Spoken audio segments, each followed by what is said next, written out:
Bienvenue sur la chaîne Interprétation biblique du Coran. Le verset 34 de la sourate Le Pardonneur a attiré mon attention. Ce verset s'adresse aux enfants d'Israël au sujet de Joseph, le fils de Jacob qui s'est établi avec son père et ses frères en Égypte. Ce verset dit ce que suit. Certes, Joseph vous est venu auparavant avec les preuves évidentes, mais vous n'avez jamais cessé d'avoir des doutes sur ce qu'il vous avait apporté. Mais, lorsqu'il mourut, vous dites alors, Allah n'enverra plus jamais de messager après lui. C'est ainsi qu'Allah égare celui qui est outrancier ou sceptique. Pour votre information, j'ai déjà consacré quelques petites vidéos au sujet du premier verset de la sourate Les Prophètes si vous souhaitez en savoir plus. Rappelons maintenant que les deux premiers versets de la sourate Les Prophètes énoncent ce qui suit.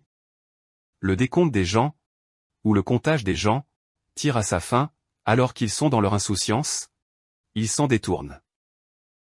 Aucun nouveau rappel ne leur vient de la part de leur Seigneur, sans qu'ils l'entendent en s'amusant.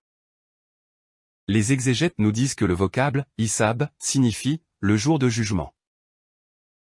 Cependant, il s'agit d'un décompte, un comptage ou tout simplement d'un compte à rebours. Autrement dit, il ne s'agit pas du jour du jugement puisque ce jour du jugement ne s'est jamais produit.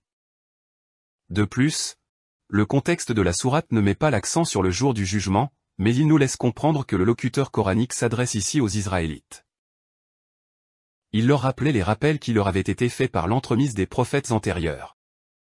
Il s'agit en l'occurrence ici des prophètes israélites qui se seraient succédés durant la période allant de l'époque de Jacob à l'époque de Moïse et de son frère Aaron. Dans cette logique, il va sans dire que le prophète Joseph prophétisait à propos des futurs prophètes et des futurs messagers israélites qui étaient envoyés après lui, dont notamment le messager Moïse. Dans cette logique, nous pouvons envisager aisément le lien entre le verset 34 de la sourate Le Pardonneur et les deux premiers versets de la sourate Les Prophètes. Comme je ne cesse de le répéter, le Coran est israélite. Le Coran ne cesse de nous parler des enfants d'Israël et il ne cesse de s'adresser aux enfants d'Israël. Je vous invite à réfléchir là-dessus si vous souhaitez mieux comprendre le Coran à travers l'interprétation biblique du Coran. Sur ce, je vous invite à vous abonner à la chaîne, à aimer, à commenter et à partager cette vidéo. Notre rendez-vous se renouvelle à la prochaine édition. Au revoir les amis.